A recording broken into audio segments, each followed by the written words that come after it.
bismillaahi raxmaan raxiim assalaamu calaykum kusoo dhawaada saafi janal oo aan kaga hadalno waxyaabo faa-iido ula bulshadeena. Maanta waxaan ka hadlaynaa arin aan hadda ka horna ka hadlo video ka sameeyey oo ah waxyaabaha laysku cadeeyo. Sida aad wada ogtihiinba waxyaabaha laysku cadeeyo communitygeena aad ayay u isticmaalaan, khaasatan haweenka. Haween badan oo kalena waa ka ganacsadaan. Marka waxyaabaha laysku cadeeyo waxaa ku jira sunamo badan oo xad dhaaf ah, sida maxay ahayto mercuryga oo ah heavy metal khatar badanna leh, hydroquinone iyo steroid. Marka waxyaabahaas marka la isku soo qaso oo caag lagu soo shubo oo aan cidna kontroolin limitka ay yihiin, khatar badan ayaa ka imanaysa. Waxyaabahan marka waxay joojiyaan jirkeena. Waxaa la yidhi wuxuu produce garayaa ama soo sii daayaa wax la yidhahdo melanin oo ah midabka, waxa midabkana siiya, midabkeena aan leenahay waxana siiya. Also waxa weeyaan midabka isha, meesha isha madow, waxana siiyay waa melaninta samaysay madowgaas isha wiilkeeda. kalarkeena timaha na melaninta na siisay. Marka melaninta wax oo ma aha wax oo ilaahay, waa wax ilaahay uu na siiyey oo difaac iyo macnihii wanaag na siinaya. Ma aha wax xun oo fool xun oo ina lala dagaalamo oo kiimika iyo bleach lagu isticmaalo ma aha. Maxaa yeelay melaninta waxay ku siinaysaa protection. Waxaa la yidhi dadka madmadow qoraxda hore jirkooda uma gubo, dadka cadcad laakiin markiiba qoraxda hadday fadhiistaan markiiba qoraxda jirkooda way gashaa. Annaka waa protection, ilaaha noo sameeyey melaninta. Protection qoraxday kaa difaacaysaa. And waa xigmad ilaahaya meeshan ku jirtay, maadaama aan dhul kulul ku noolnahay dadka madmadow, dhul kulul aan ku noolnahay. Ilaahay dhulka aan ku noolnahay sidii ugu fiicneed oo ugu noolaan lahay inuu noo ballaangareeyey. Waxaan melanintan aad la dagaalamaysaan oo biliij garaynaysaan oo baabi'inaysaan waa difaaci jirkiina uu ilaahay idinku talagalay. Halkaasaan horta kaga baxayaa melaninta iyo faa'iidadeeda. Marka waxyaabahan biliijkan iyo mercurygan sida badan waxaa laga keenaa wadamada Pakistan iyo India iyo Malaysia iyo Thailand iyo China, meelahaasaa laga keenaa. Baaritaano badanaa la sameeyey, hay-ado badan ayaa arintan dabagalay. Kareemooyin badan oo biliij iyo maxaa la dhahay mercury badan ku jiro ayaa la helay oo baaritaan lagu sameeyey oo mercuryga ku jirana la ashahaatay. Mercuryga waxaa la yiri wax less than one part per maxaa la dhahay 1 part per million, wax macnihii looguma talagelin jirka bini'aadanka wax 1 part per million ka badan. Meeshii 1ka loogu talagalay alaab waxaa laydinka iibiyaa 12,000 part per million ay ku jiraan, 12,000 ppm. waa qiyaasi kartaa wax less than one meeshii loogu talagalay ayaa 12,000, 9,000, 10,000, 6,500. waa idinla sheer garayn doonaa baaritaankaas oo mercury ku jira. Mercury sida aad ogtihiinba, mercury meeshii lagu shubo waa gubanaysaa. waa like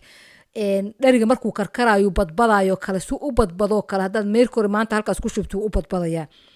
marka waxaas inaa wejigiina marsiin, it means wejigiini waa kariseen, waa bislayseen. marka wejiga markuu bislaadana waxba iskama difaaci karo. qoraxda special iskama difaaci karo. qoraxda waa ogahay dadka wejiga saas uga damage karo markay qoraxda u baxaan wejigooda wuu gubta, uma adkaysan karaan. naagahan sunta iyo qashinka idinka gadaayana xataa aqoontooda ma gaarsiisna inay idin dhahaan wejiga qoraxda ka ilaashada oo sunscreen isticmaala. xitaa iyaga waxa u cad cream after cream inay like 2 bar isku cadeey, 3 bar isku cadeey, qurux cadaanu kaa dhigaa, quruxu kaa dhigaa, cadaanu kaa dhigaa. marka cadaankan iyo quruxdan la isku cabiraayana aniga maba aqaana meeshay ka timiday oo dadkii laga dhaadhiciyey, gabdhihii laga dhaadhiciyey haddaadan cadayn ma qurxoonid. waxaas waxa weeyaan waa damage weyn, kalsooni darro loo sameeyey gabdhihii. maxay lugooyo. arrintan damageka ay leedahay lama qiyaasi karo. alaabtan chemicalkan iyo sunta ku jirto ma laga yaabaa inay caruur caloosha ku jirtay ku dhinteen. ma laga yaabaa caruur caloosha ku jirtay inay ku naafoobeen ma laga yaabaa hooyo caruur haysatay inay ku dhimatay ma laga yaabaa maxay too guri dhisnaa inuu ku dumay micnihii damage waxaan qiyaasayaa arrintan damage aad u badan inay keentaan aaminsanahay dad nool xitaa quality lifekooda noloshooda qualitygeedii xitaa ay hoos u dhigtay maxaa yeelay waxaan cuduray leeyihiin waxaa la yiri for example waxaan bleachkan iyo waxaan wejiga marka la marsho wejiga maxaa lagu arkayaa finana wejiga kaa soo baxaya xabadkay kaa soo baxayaan finanka maxay hayto timaa wejigii ka soo baxaya maqaarkaagiyaa khafiif noqonayo dumaya waxaad dareemi kartaa inay nam aad tahay nam micnihii waxa weeyaan inaad kabaabyo ay korkaaga ay ku jirto waxaad dareemaysaa la yiri oo symptomska ka mid ah high blood pressure waxaa ka mid ah inaad maxay ta fatigue waa inaad maanta oo dhan daalan tahay in nalka iyo iftiinka uu ku dhibayo inay maxay ta xanuunada maskaxda ku dhaca ay nerve systemka ku dhaca sida inaad gariirtid oo ruuxantid oo kale xusuus xumo xasilooni daro hadduu ilmo caloosha ku jiro autism kaliyaha ku fadhiisan kara oo kaliya xanuuna ka qaadi kartaa maqaarkaaga gadgaduud inuu yeesho inuu fiiqfiiqmo inuu xuub kaa kaco inuu rifrifmo inaad nabra yeelatid inaad maxay gadgaduud yeelatid inaad jir maqaar qalalan oo qolfale aad yeelatid inuu wejiga ku bararo ama lugaha ku bararaan inaad hurtid oo hur iyo kulayl badan aad dareentid inay kaa soo baxaan finan afka ka cadcad ama kuwa afka ka madmadow inuu kaa soo baxo hal finoo weyn oo kuusan oo guduudan oo maxay too xanuun badan inuu fin kasteeto uu haar kaaga tago micnihii limid male damageka limid male inuu maqaarkaaga uu kalaro kala duwan yeesho oo blue iyo grey iyo black uu noqdo in maqaarkaagii aad lahayd mid ka liito oo ma garanaysaa ka dhaagsan oo ka foolxun uu soo baxo maxaa yeelay chemicalsa isticmaasho dee maqaarkii texturekiisa isbedelay maxay ahayto haddii nabar iyo dhaawac ku gaari inaanu dhaawacaaga horey u bogsanin inaad maxay ahayto ilmo aan caadi ahayn dhashid haddaad adoo uur la isticmaashid xataa adoon uur lahayn ilmahaaga haddaad adoo waxaa marsaday xitaa aad ama dhunkatid ama qabatid oo ilmahaaga xitaa ay gaarto waxaan waxba yeeli karaan marka micnihii damageka waxa waaye kaa soo gaari karo waxaan wax lasoo qiyaasi karo lasoo koobi karo ma aha idinka marka waxaa hadda busy ku tihiin in maxay ahayto wejigiinii aad ku aragteen gudguduud iyo nabra iyo rifrif iyo waxaas aad ku aragteen laakiin ma ka fakari kartiin damageka gudaha ka dhacay ee aan idiin muuqanaynin ishiina aanay qabanaynin kaas ma ka fakari kartiin damageka dusha uga jeediin waxa ka xun kan gudahiina ka dhacaya ka xun marka maxay ahayto astaamahaas aan idiin soo sheegay oo dhan haddaad isku aragteen waxaan damagekoodii weeyaan wax kale ma aha waxaana wax rasmi ahoo lagu noolaan karoo la wadi kara ma aha haddaad ku fakaraysid inaad forever isbleach garaysidna suuragal ma aha maxaa yeelay caafimaadkaaga kuma gaarsiinaya intaas forever qof isbleach garayn kara male because waabad jiranaysaa inta ka horeysaabad jiranaysaaba intaadan maxay to foreverba gaarin waxaan time micnihii yara loogu talagalay haddii xitaa qofka uu rabo inuu ruwaayad dhigo laakiin in xitaa waxaan loo dhawaado maba ahaba maxaa yeelay cadaanta ilaahayaa bixiya cadaanta sun caag lagu soo shubay ma bixiso in ilaahay siduu kuu abuuray aad micnihii ku qanci weysid oo ma garanaysaa ilaa heerkaas aad gaartidna dee maxay to wax fiican ma aha wax islaamigana ma aha dadka idin sumaynayana micnihii waxaan u arka business naftirkeedana waxa ay samaynayaan wax fiican ma aha baaritaanada la sameeyey alaabtan waxaa la sheegay oo kale in waxa dhalada ku jira iyo waxa meesha ku qoran aanay islahayn for example waxaa laydinku soo masawirayaa avocado iyo aloe vera iyo cucumber meesha laydinku soo masawirayaa laakiin meesha mercury iyo hydroquinone iyo steroid iyo balaya ku jirta marka waxyaabaha dhalada ku jira iyo waxa xitaa isma laha waxa lasoo qasay iyo waxa meesha lagu soo masawiray xitaa isma laha maxay ahayto nimankan alaabtan produce gareeyay markii la baaray oo laga daba tago liir maxaa waxaan oo suna aad u samaynaysaana waxay dhaheen waxaan wadankeena looguma isticmaalo exportan ugu talagalnay african alaabtan geynaa marka waa qiyaasi kartaa dadkii alaabtan sameynayay xitaa inay saas u hadlayaan alaabtan waa si cheap aha loo produce gareeyey 50 cents $1 waxa lagu produce gareeyey waaye ma aqaan aniga inta idinka laydinka siiyo marka idinka wax raqiis inta raadinayseen ayaa maxay ahayd sun la idinka dhargiyey alaabtan waxa weeyaan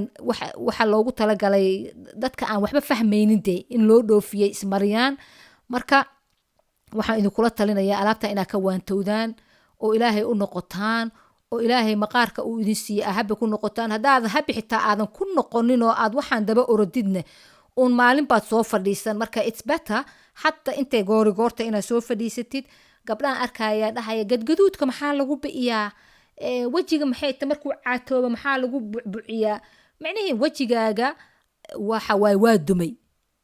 don't ask anyone wejigayga maxaan ku bucbuciya markaasi haddana ay rabaan inay qashin kale idinka sii gadaanoo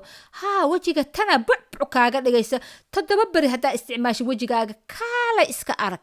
ama tana wejiga macnihii 2 days haddaa marsitid kaa dhigaysa maxay ta caraba u ekaanaya maxay tahay waxaas waay aan u raba inaan carab u ekaado ama dhala u ekaanaysaa xagee waxaas laga keenay wejigaaga bucbuc ma noqonayo iska ilow damageka wejigaaga gaarayna waxa waaye 90% inaadan ka soo kabanin ku xisaabtan 90% inaadan ka soo kaban ku xisaabtan kiimikadii ku damage garaysa kiimika kale aad ku saxdid haddaa raadinaysidna waxa waaye waa sheeko kale wejigan calaamadahay ka mid tahay inay macnihii waxa la yiri waa wajiga deflate wuxuu noqonaa deflated waxa weeyaan like buufinko kale marka la buufiyo oo neefta laga sii daayo shuq isku dhaho kale wajigiina saasuu noqday mana soo noqonayo waa damageka ay bahashan keento wajigaaga bucbuc raadinin marka gabadha bucbuc raadinayso ani ma fahmaysay u fakarayso maxaa yeelay ma jirto cunto intaad cuntid aadihii u sheegaysid aad leedahay okay cuntadaanay waa ku cunayaaye wejigayga bucbuc ka dhig laakiin calooshayda iyo jidhkayga intiisa kale ha cayilinin ma jirto weji wax bucbuc ka dhigaayo ma jiro wejigaaga adaa dumiyey wuu dumay macnihiis halka side effectiga ay waxaan keeneen weeyaan inuu wejiga isku dhaco oo macnihii uu dumo waa side effect waaye side effectigi marka resultkiisi waayo ogolow marka waa ku khasbantahay weliba inaad ogolaatid hataa wax kale raadinaysidne waa adoo damage kale iyo dhib kale naftaada la doondoonaya waaye kiimika haddaa rabtid inaad ku saxdidna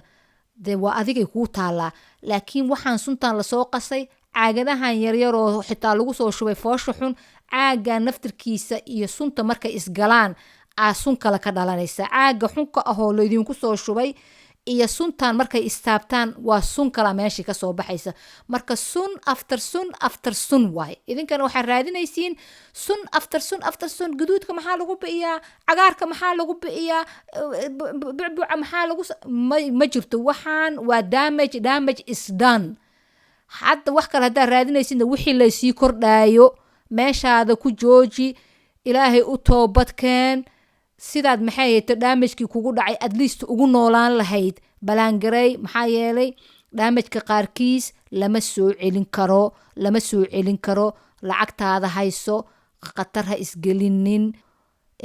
videogan intaasan kusoo koobayaa haddaad ka hesheen la sheergareeya inta aad jeceshihiin haddaydan ka helin cidna dembi idiinma haysato wassalaamu calaykum waraxmatullah